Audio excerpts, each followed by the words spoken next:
Good evening, ladies and gentlemen, and welcome to my lair.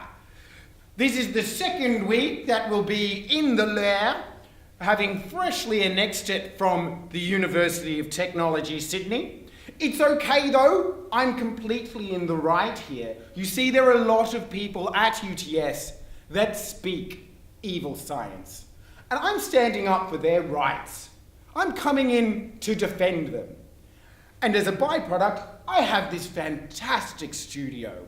So I'm going to use it to interview my first guest tonight, the malevolent Dr. Chesher, who I will be discussing the topics of media, mining, and the meld of the two, right after these subliminal messages. When we obey, we do what we're told to do. Being obedient. God,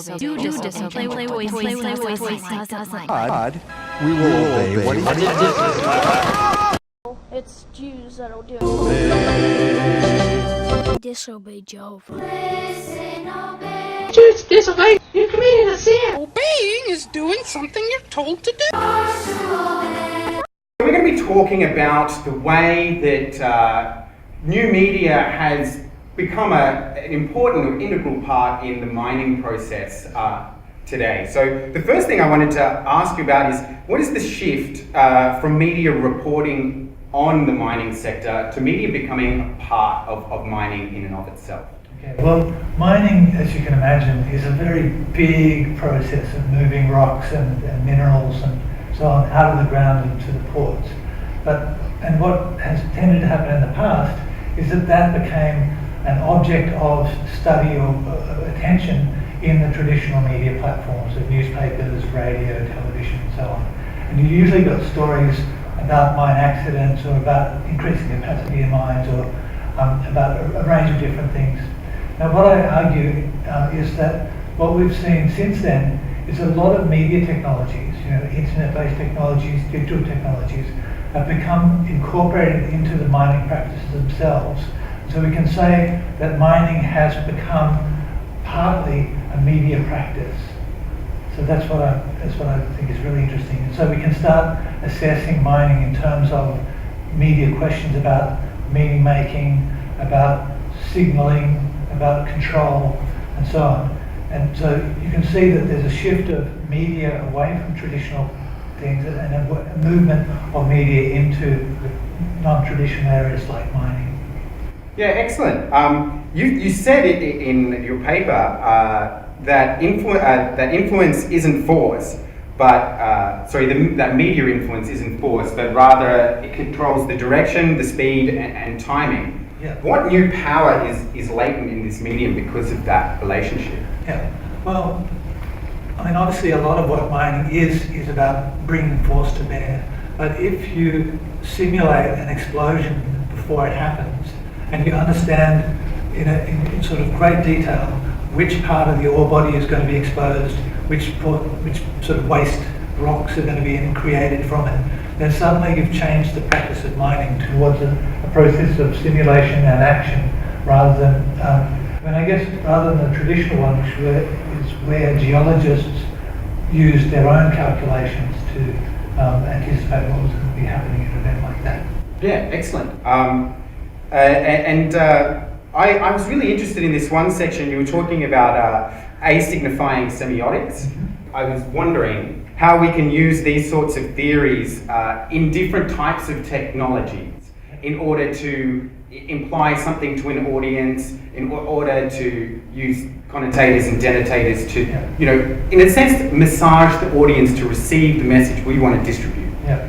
Well, I guess Qatari, who came up with the term asignifying semiotic, really meant in kind of instances like using an auto teller or using the swipe card to get on and off the railway. So the opal card is an example of an asignifying semiotic in that when you go to swipe your way into, and this happens in security systems as well in mines, when you swipe your way into somewhere that you have access, that you would otherwise not have access to, that is not so much a meaning-making activity as a kind of signalling or as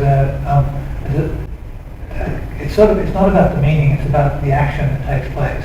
And so increasingly, with security systems in mine sites and so on, those are the types of activities that are going on. So it's again where you used to think of media as always being about meaning making, about signifying things, whether it's text or images, and how they can operate to communicate. A lot of communication now is happening at a level that is not about immediate signification, but actually about controlling access, in what you might call the move towards a control society.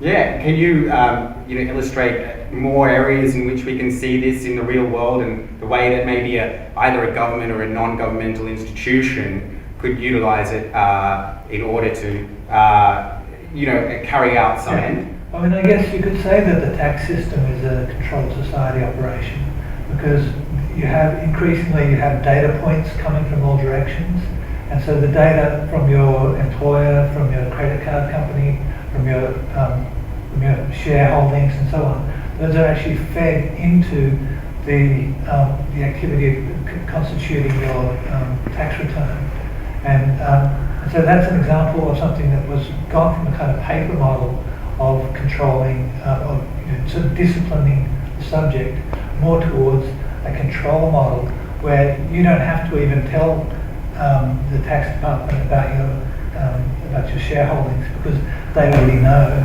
So that's another example of this kind of control society operation. Malevolent. Okay, well, we'll be back right after these messages. These microphones took time. Still nothing. Not only can a conversation be permanent record made. On the alternative. I think they should. Made suburban residential area. Indication of... He will turn off the busy trunk road into a very quiet...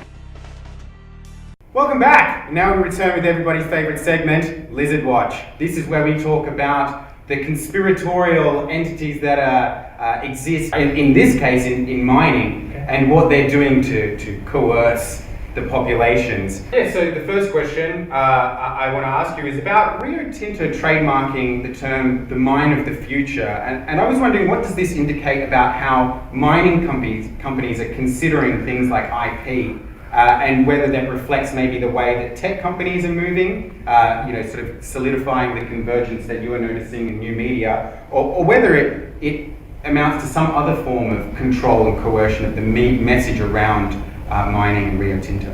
I guess you could say that mining companies are becoming media companies, because what they have to do, as well as managing the rocks, they have to manage the audiences or the popular perception of them.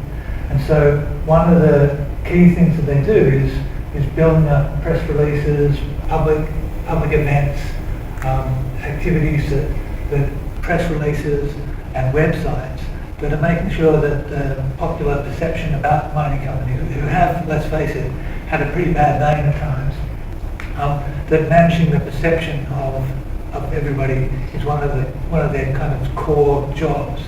And so I guess you can see it in their websites, and you can see it when I went to an open day that they had at North Parkes mine, where it was very much about trying to include the town of Parkes, which is nearby North Parkes, although they recently sold that mine.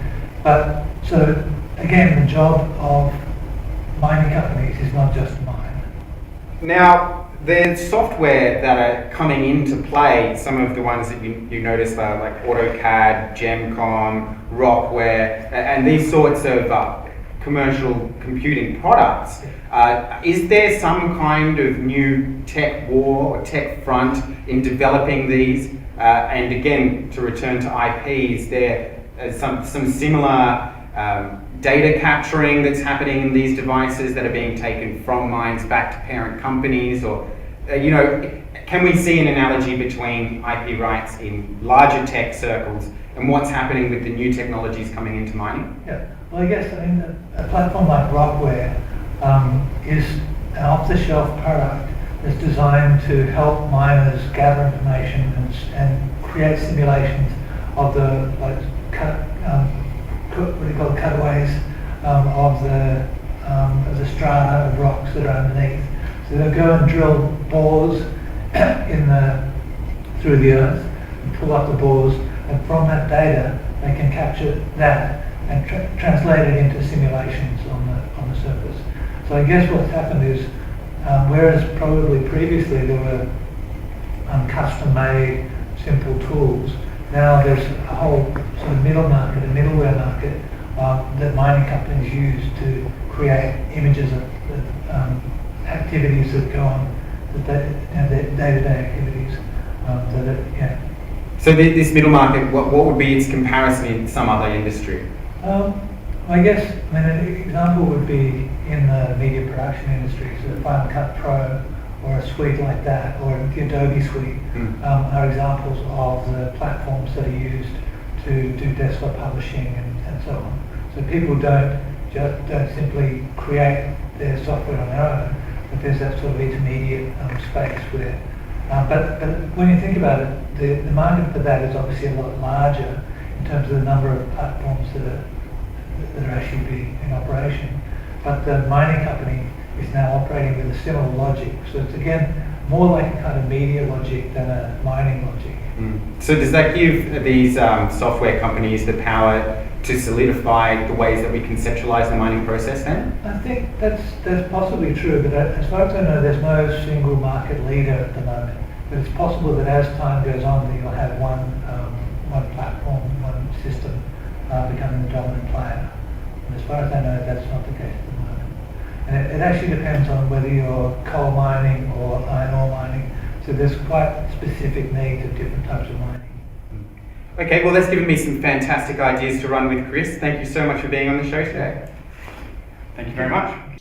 Well, that's given me some more evil plans to muse upon in the coming week. But next week, if you join us, you'll be able to see me talk to Associate Professor Kuldip Sidhu about stem cell research and how we can implement it for my own evil purposes. Until then,